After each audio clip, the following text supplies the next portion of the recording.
Olá, pessoal, estamos iniciando mais um Pod Axé e hoje o nosso Pod Axé tá super especial, mas antes de começar qualquer coisa, já quero que você se inscreva no nosso canal, se inscreve aí no canal do Pod Axé, deixa todos os seus comentários, dúvidas aqui embaixo, ativa o sininho, ativa tudo aí para você estar sempre ligado nas novas entrevistas, né? E também não deixa de seguir o nosso Instagram lá, Pod Axé 2021. Pai Diego, tudo bem? Tudo ótimo, sejam todos muito bem-vindos. Vamos hoje falar sobre um assunto muito importante que eu venho debatendo nas minhas redes sociais nesses últimos meses, nessas últimas semanas, que é sobre feminicídio, né? E é um assunto que iniciou lá em janeiro, porque eu andei percebendo pela internet, é algo que já acontece há muitos anos, só que são situações que a gente precisa abordar, precisa conversar, e nada melhor da gente falar de lei, falar de situações, falar de ações, né? E não ser o juiz da internet, né? E o Pod Axé, ele vem abordando tanto no Instagram e agora também aqui nas nossas entrevistas, uma queridona que vocês já conhecem aqui, já é conhecida aqui do Pod Axé, e a doutora é especialista e vai falar com nós sobre feminicídio e sobre essa questão dos crimes que o Pod Axé vem abordando, né?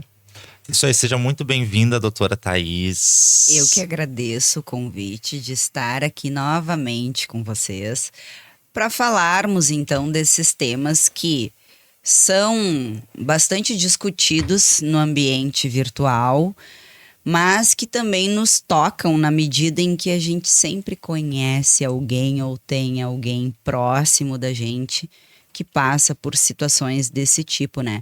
Então, acho que espaço democrático como esse de vocês, que é e que atinge várias camadas da sociedade, acaba trazendo a importância de conscientização, porque muitas vezes as pessoas não sabem dos seus direitos, o que pode acontecer, né? Por que determinada pessoa pratica aquela conduta.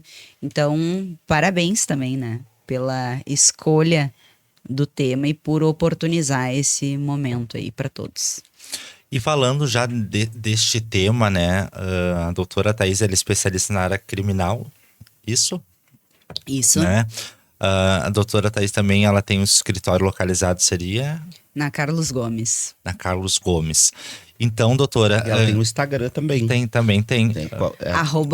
@thzdemelo com 2 L's. Vai lá, gente, eu tô sempre lá, que a doutora dá várias dicas. Várias dicas importantes. E a doutora é importantes. super didática, ela tem uma fala bem compreensiva, né? A gente que é leigo, né? Ela consegue explicar e a gente entende não tudo. Tão leigos, né? Agora que eu já estou sabendo da novidade.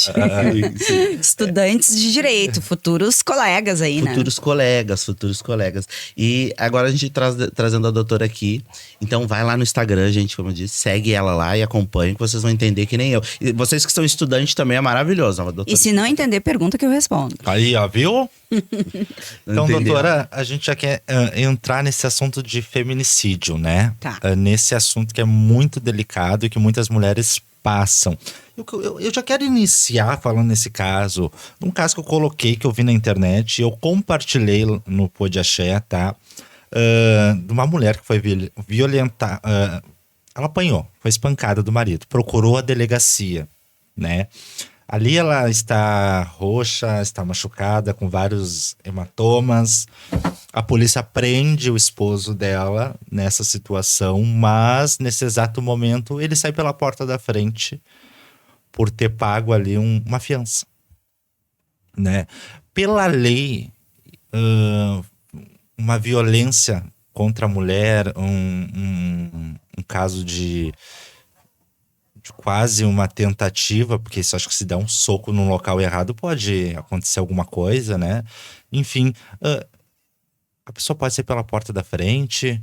Claro que ela foi despreparada, ela foi sem nenhuma advogada, ela foi sozinha numa delegacia, tipo, seja que Deus quiser, né? E acabou se dando mal e saindo com medo, a ser ajudada, ela saiu com mais medo da delegacia, sem saber o que iria acontecer com ela dali em diante. Nossa, tu trouxe um caminhão de informações.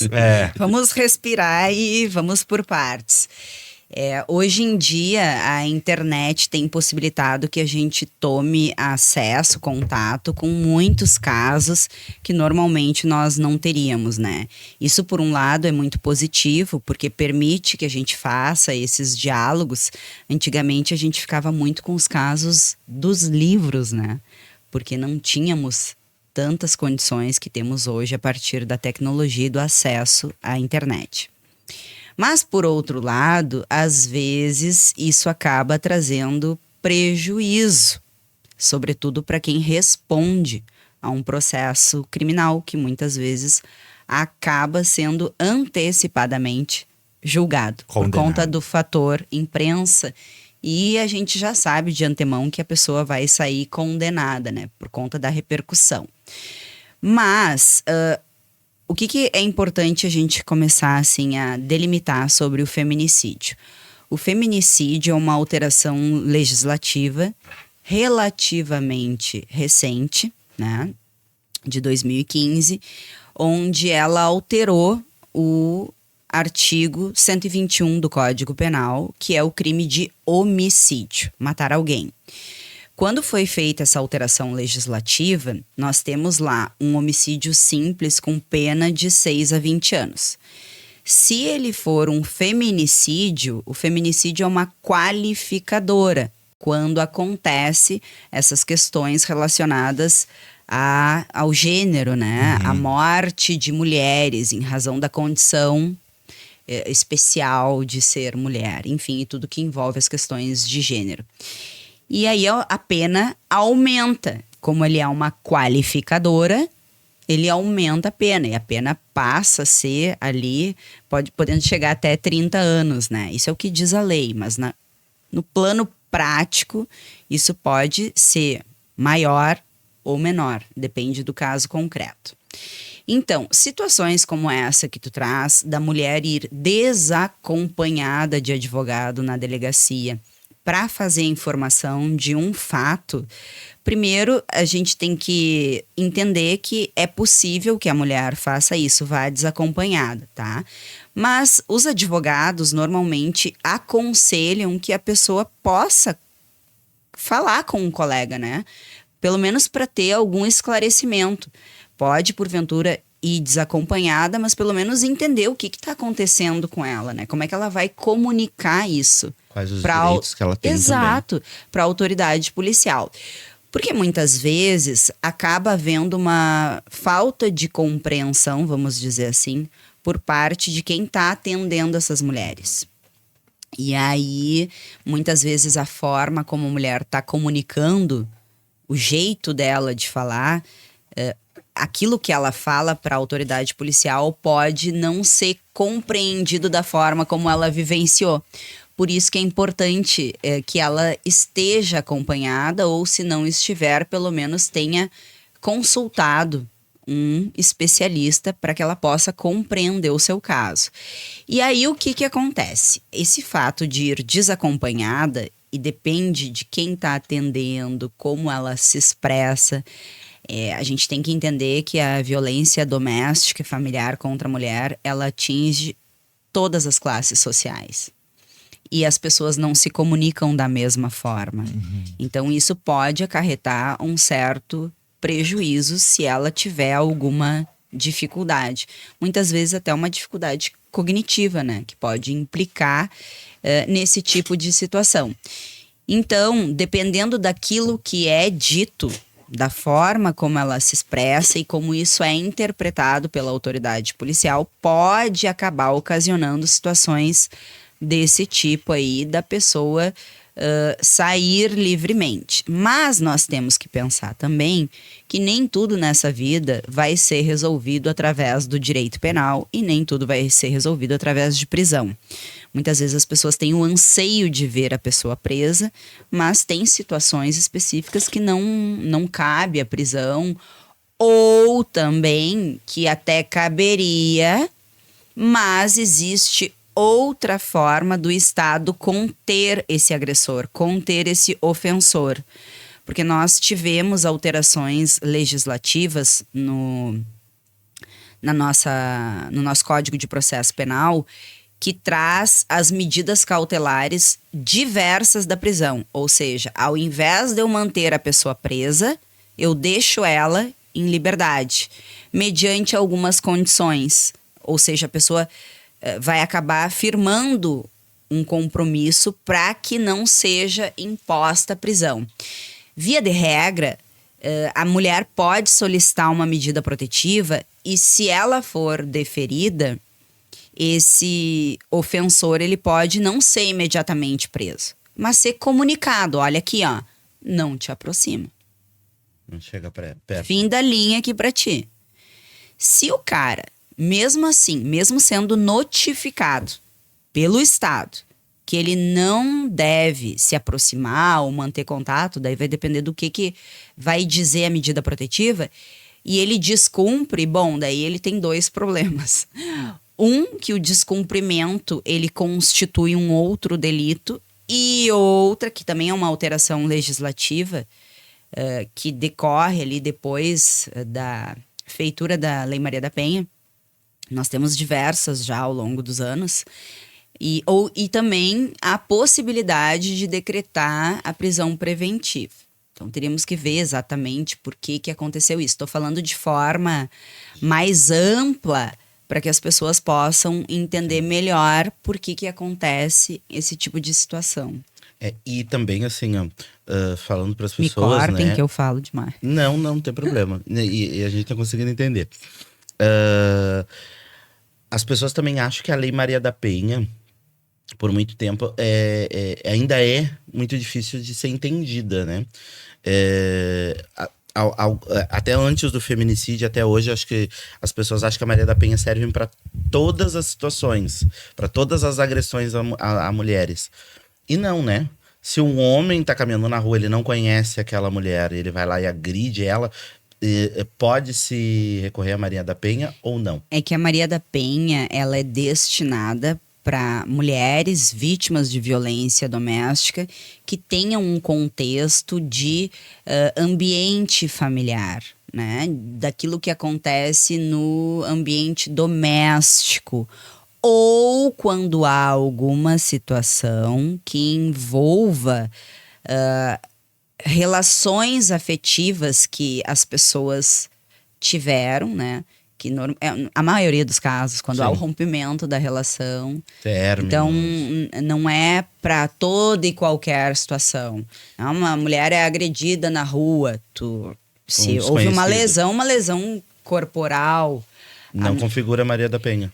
Porque a Maria da Penha, ela é específica para questões de coabitação, questões que envolvem o ambiente doméstico e familiar, o ambiente da família, né? E para aqueles que tiveram alguma relação íntima de afeto.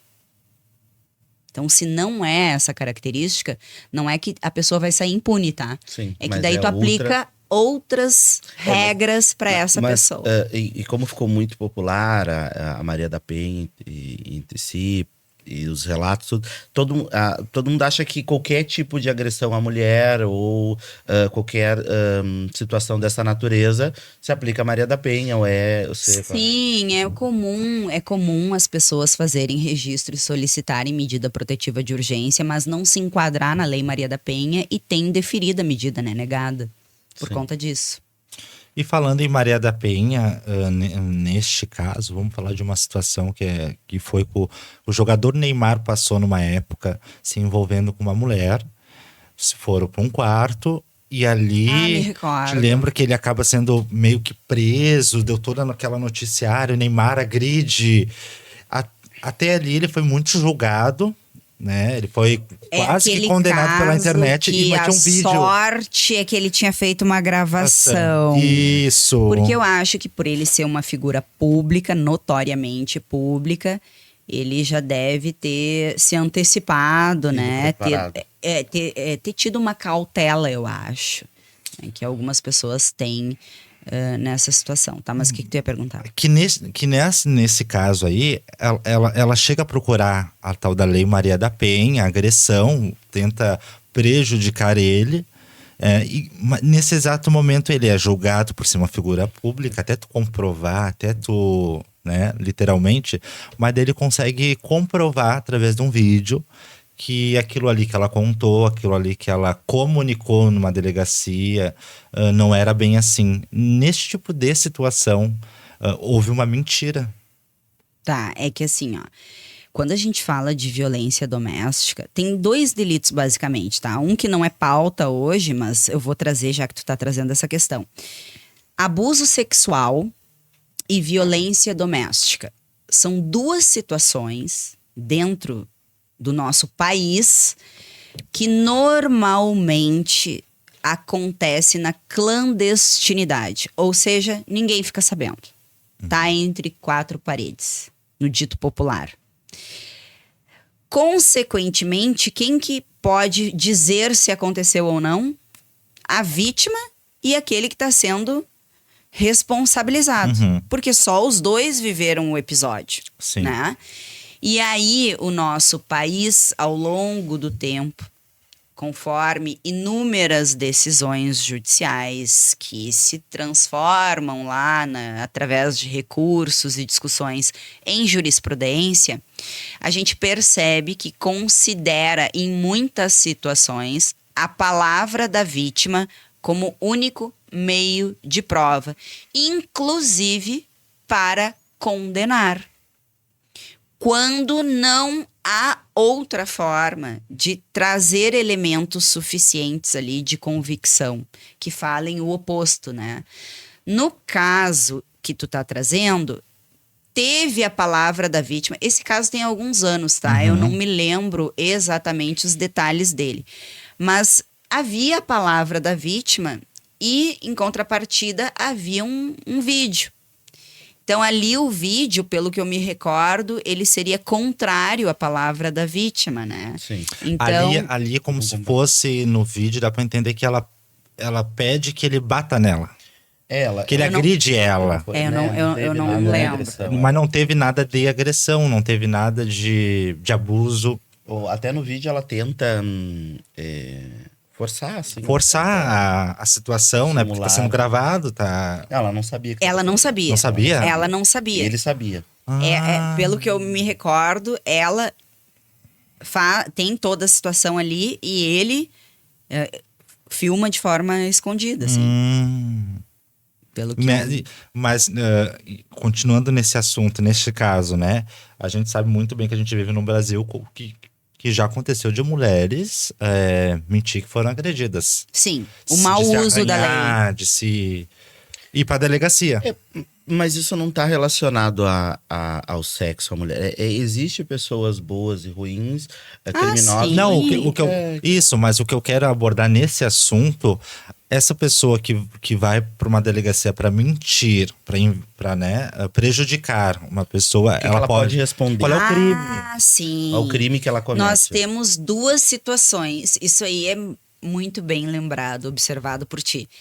Nós temos a situação da calúnia, quando tu imputa falsamente um fato que não aconteceu, que é um crime menos grave, tá? E nós temos a denunciação caluniosa, que é algo mais grave, que tem uma pena mais robusta e que pode, inclusive, acarretar prisão, coisa que a calúnia a gente não vai ver, tá? A denunciação caluniosa, por que ela é mais grave? É porque a partir do registro que tu faz, tu movimenta toda a máquina estatal. Tu gera investigação, gera processo, enfim, imagina o gasto público, porque as pessoas às vezes não imaginam, não tem essa noção. Porque tu precisa de um funcionário público para te atender, às vezes tu precisa de viatura, é gasolina, é computador, é impressão, é um monte de coisa. É o juiz, é tempo assistente. de trabalho das pessoas, né? Então, quando tu faz essa mobilização, tu tens a denunciação caluniosa, que tu também sabe que a pessoa é inocente e mesmo assim tu tá falando que ela praticou algo que tu sabe que não praticou, né? Então, seriam essas 2 hipóteses que nós teríamos, que daí depende do caso para a gente avaliar se é um ou se é outro, né? Por exemplo, no caso do Neymar, é um caso super grave. Por que que é super grave? Porque gerou todo esse contexto que eu tô trazendo, que é Uma de... exposição também. Não tô nem pensando na exposição. Ah, tá Já é falando outra coisa. tá falando de outra da máquina eu pública. tô falando pelo que diz Tá. ali a lei mesmo, né? Do que tu aciona e do que tu mobiliza Por causa de uma mentira. por causa de uma falsa acusação. Então, isso, o caso do Neymar foi levado adiante, né? Eu nem sei... ele já foi finalizado, Ele saiu como inocente. Ele foi absolvido. Ele foi absolvido. já foi finalizado, não sei se houve algum Ela se recurso, sumiu, enfim. Não se falou mais nisso, né? Mas houve todo esse percurso que eu tô dizendo. Então, se tornaria um caso mais grave. Então, infelizmente, porque a ideia legislativa é de proteção, é de tentar coibir casos desse tipo. Quando tu começa a fazer um mau uso da lei, isso gera inúmeros problemas. Por quê? Porque acaba acontecendo não só a possibilidade de uma condenação injusta, mas vamos pensar que nem haja uma condenação. A pessoa foi, no dito popular, fichada, né?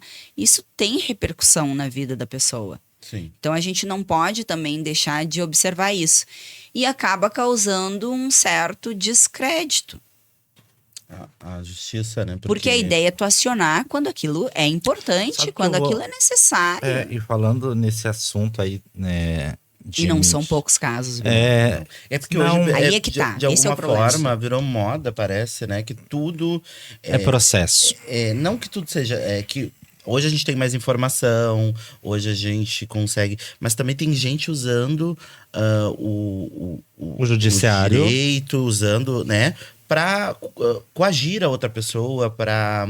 Com outros objetivos. Com outros objetivos que não Sim, sejam sem realmente... dúvida. Sem dúvida. Abdicar dos seus direitos. Eu vou né? dizer que vou botar eu como exemplo aqui, tá? Eu fui notificado que eu teria uma audiência de um termo circunstanciado. Não sabia até aí o que que era. Aí eu participei, né? Falei com o meu advogado tudo, e participei da audiência. A audiência seria virtual. E ali alegava que eu estava ameaçando, coagindo, um monte de coisa que eu nunca fiz, né? Tá. E a pessoa não compareceu na audiência. Então, ela movimentou ela fez ocorrência, ela mentiu, pra mim ela mentiu, procurou a justiça marcou uma audiência, tudo. Ela moveu o Ministério Público, ela não compareceu. E abandonou aquilo. E até o início do ano foi arquivado. Tipo assim, tá aí, eu fico como? Como assim foi arquivado? Pois é. Porque tu entra lá naquele Jus Brasil, tá lá o número do processo. Gera todo um transtorno Tipo assim, pra tá pessoa, lá, né? tá lá como se assim, ó, o meu nome, o número do processo e eu respondendo como... quando tu intimida alguém, quando ameaça alguém, coação. Então, ó o Como transtorno autor do fato. ó o transtorno que eu passei, né? E tipo assim, ó, então tem muita gente que utiliza mesmo de má fé a justiça, porque é aquela questão, tu vai numa delegacia e tu dá tua palavra, né? E isso é uma das partes do problema. Fora todo o transtorno psicológico que a pessoa passa. Que aqui a gente nem tá falando. Sim. Que às vezes se sobrepõe aos danos do próprio processo. Psicológico e materiais também. E aí entra a questão inclusive da violência doméstica. Isso que eu tô falando. Sim. Por quê? Porque nós temos a violência psicológica. E a violência psicológica nada mais é do que um dano emocional. Um dano emocional que decorre de humilhação, que decorre de uma série de ações que o homem pratica contra a mulher e que não geram uma patologia, não estão lá no CID-10, no DSM, que são os instrumentos médicos e psicológicos para diagnóstico de transtornos mentais. Mas são passíveis, né, de ser periciados. Não é obrigatório, mas pode haver algum relatório médico, psicológico falando sobre isso. E o que não for isso, pode ser que seja um dano psíquico. Que daí é algo que acontece em muitas situações. O dano psíquico, ele não é o mesmo que dano emocional, porque o dano psíquico é da ordem do transtorno mental. E aí e isso pode acontecer tanto com quem pratica quanto com quem é vítima. Uma mulher vítima de violência doméstica, ela pode ter um dano psíquico. Olha que grave isso, porque não é algo que tu recupera num estalar de dedos. E às vezes um processo pode ser finalizado e ela ainda ter um dano psíquico. Porque o dano psíquico é um trauma.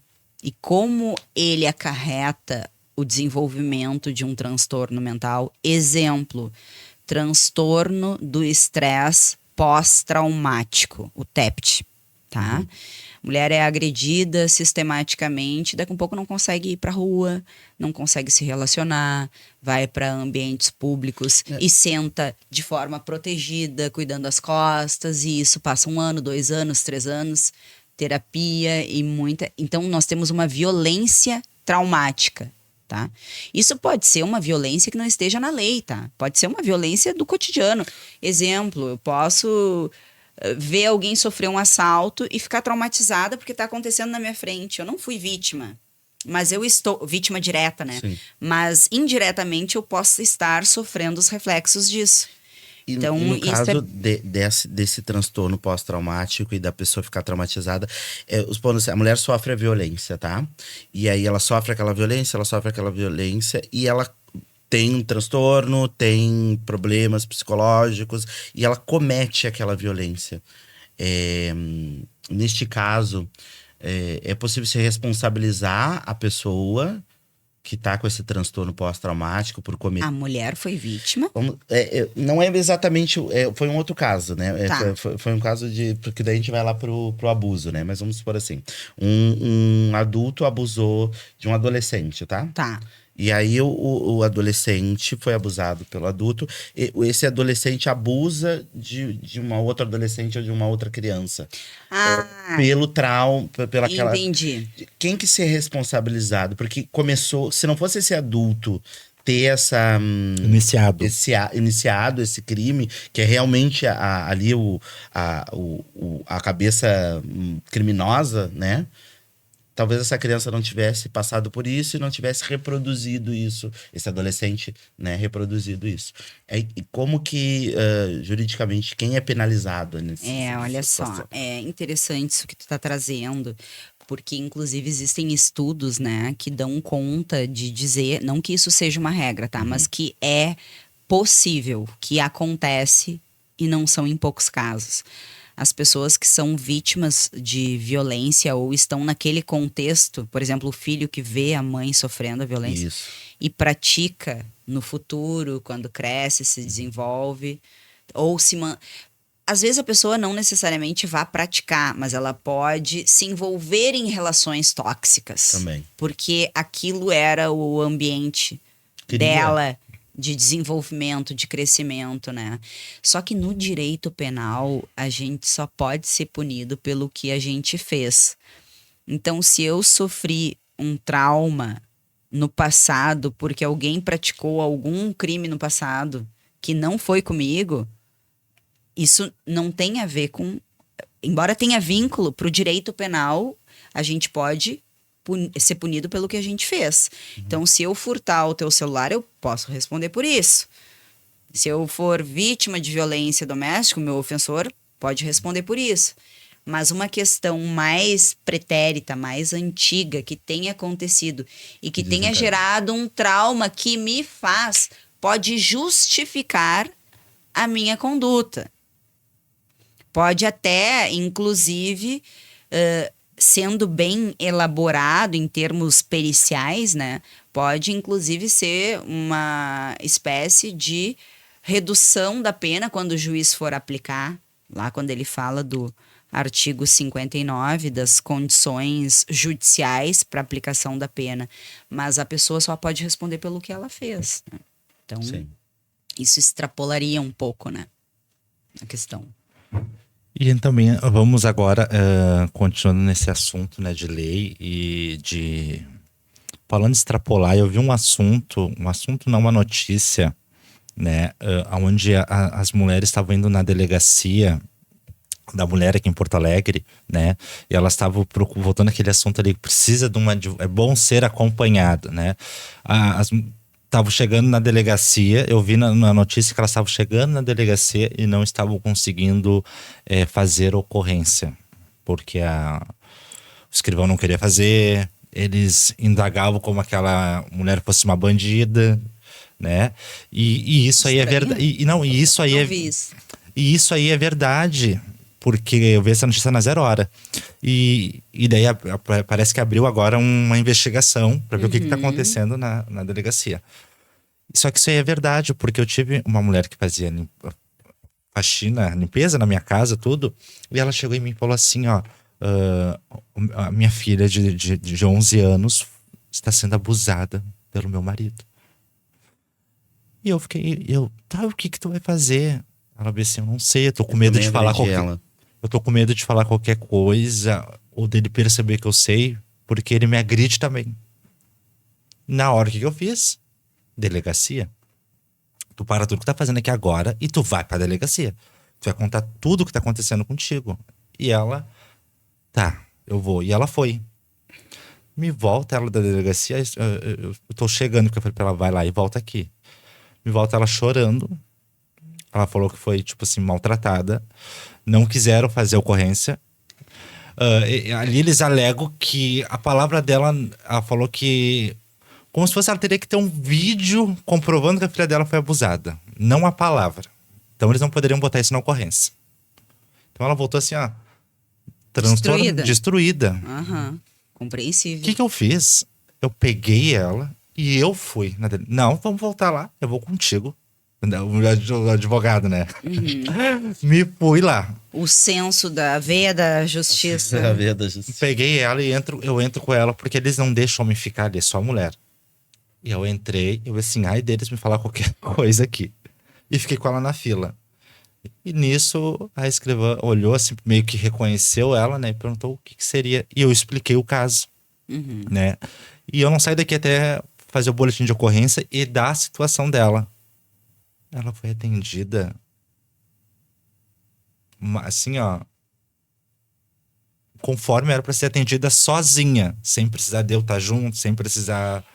Olha, talvez a forma como tu comunicou tenha sido diferente da forma como ela tentou se expressar. Devido ao... A gente não sabe, mas eu já peguei vários casos que a pessoa pediu medida protetiva, foi indeferido. Aí tu vai ver a ocorrência, tu vê que realmente a pessoa não se expressou.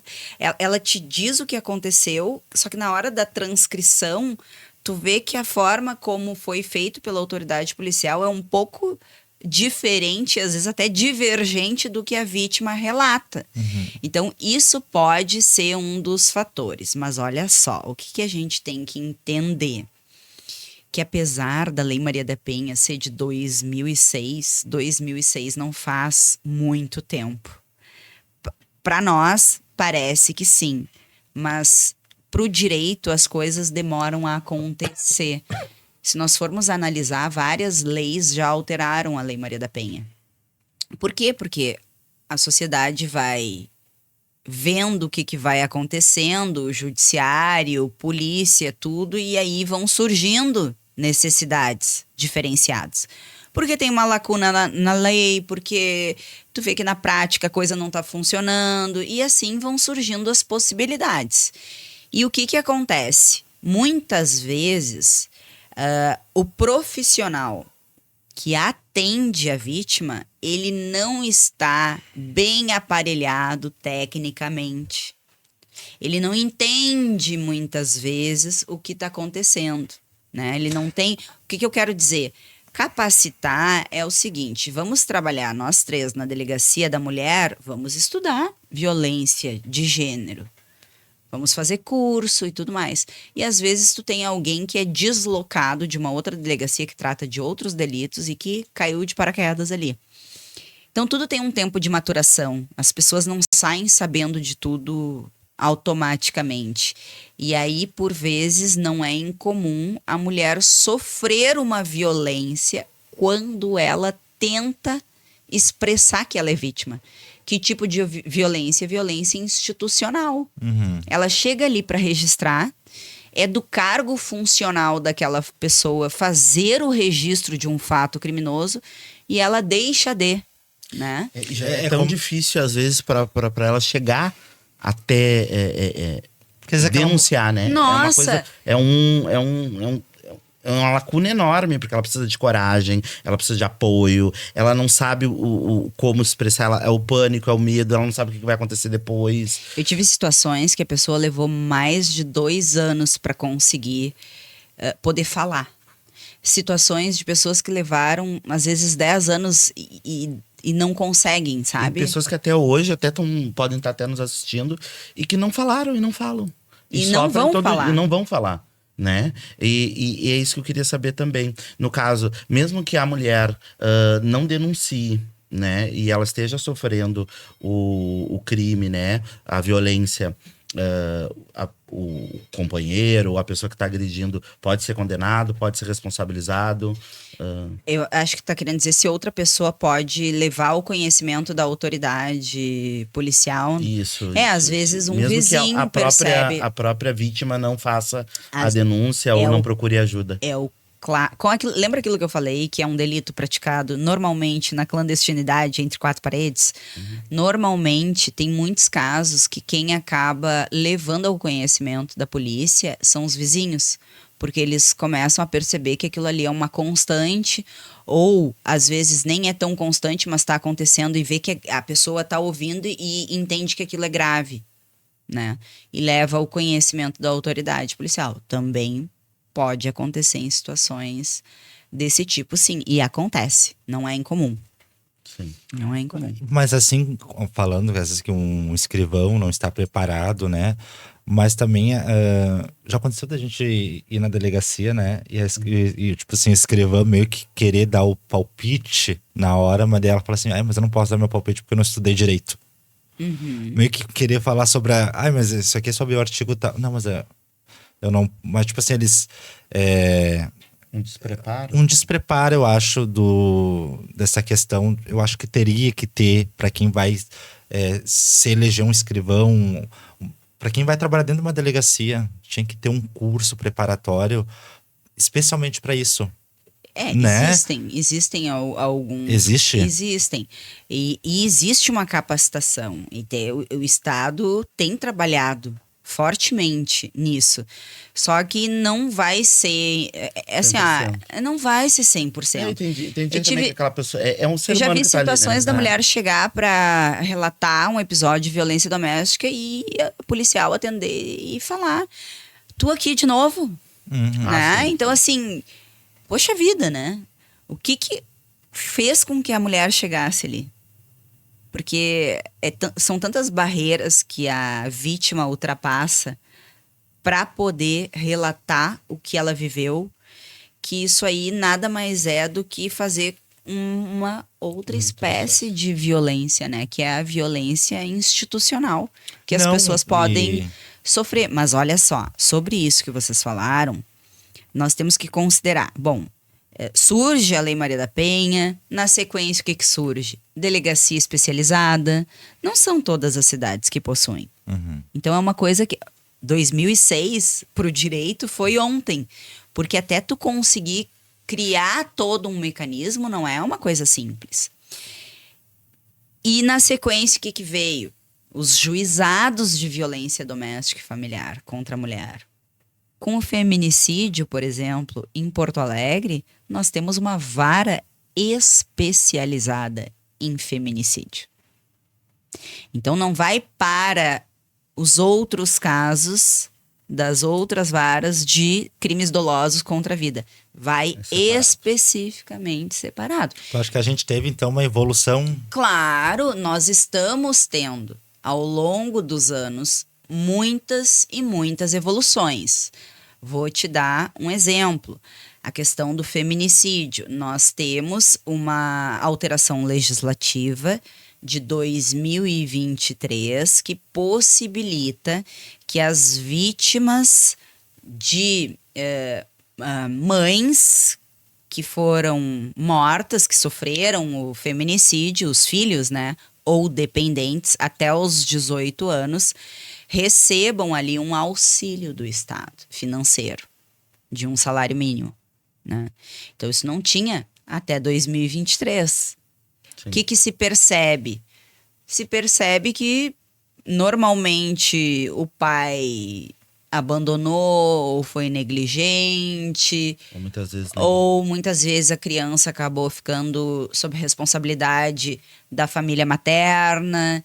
Então, quando há essas situações, é possível. E mais, a lei fala que esse auxílio prestado pelo Estado, ele seja, inclusive, em caráter provisório. O que eu quero dizer com isso? Não precisa esperar uma sentença condenatória com trânsito em julgado, né?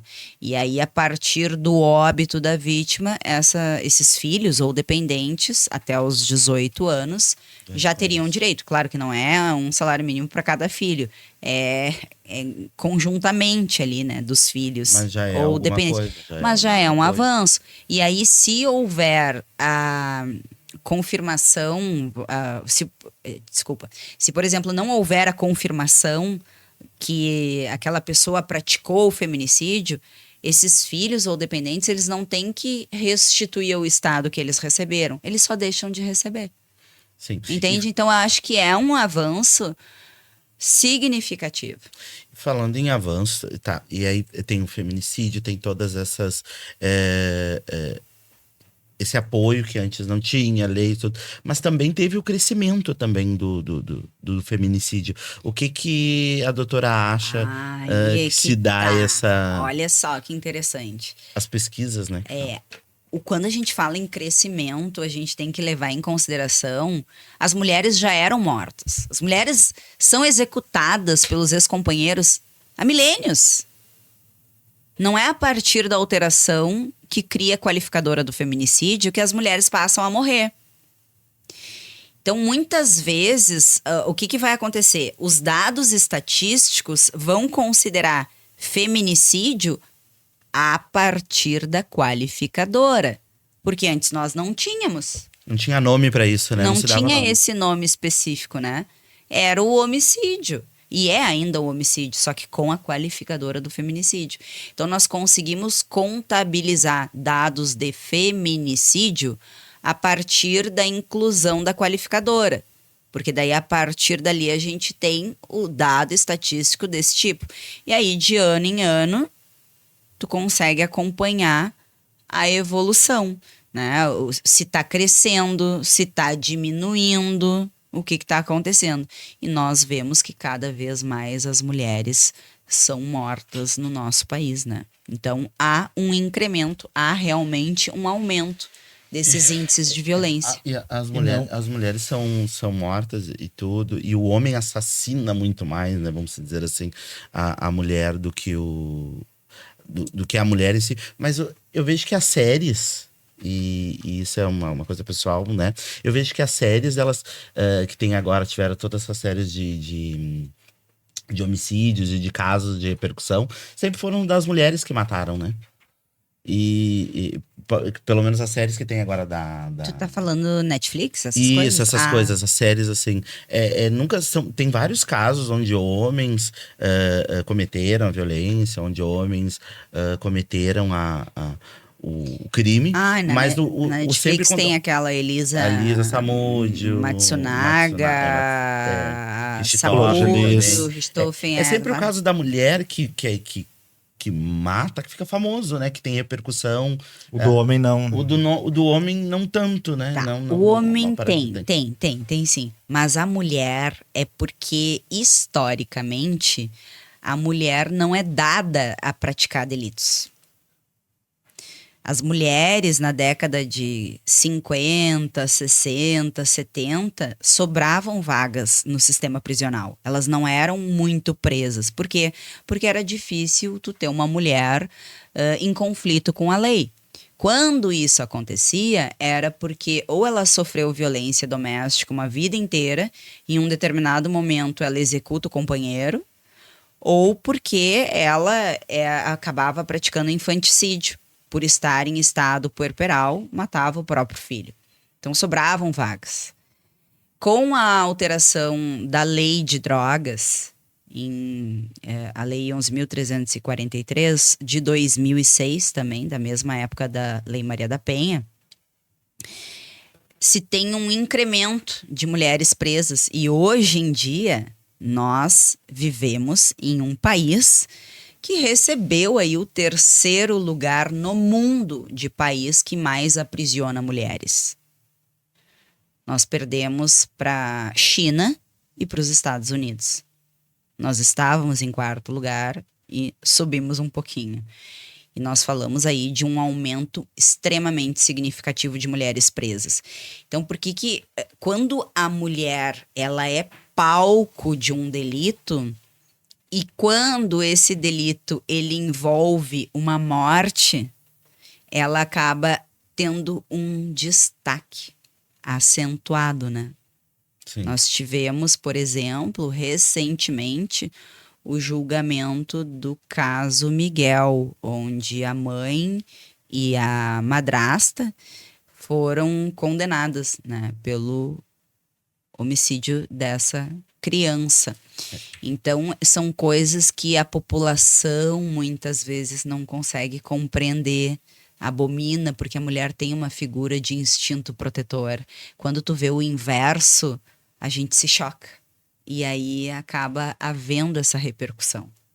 Maior, né? Maior. Eu queria continuar. Eu também queria continuar. Mas assim, ó, a gente houve um probleminha hoje no nosso horário, tá?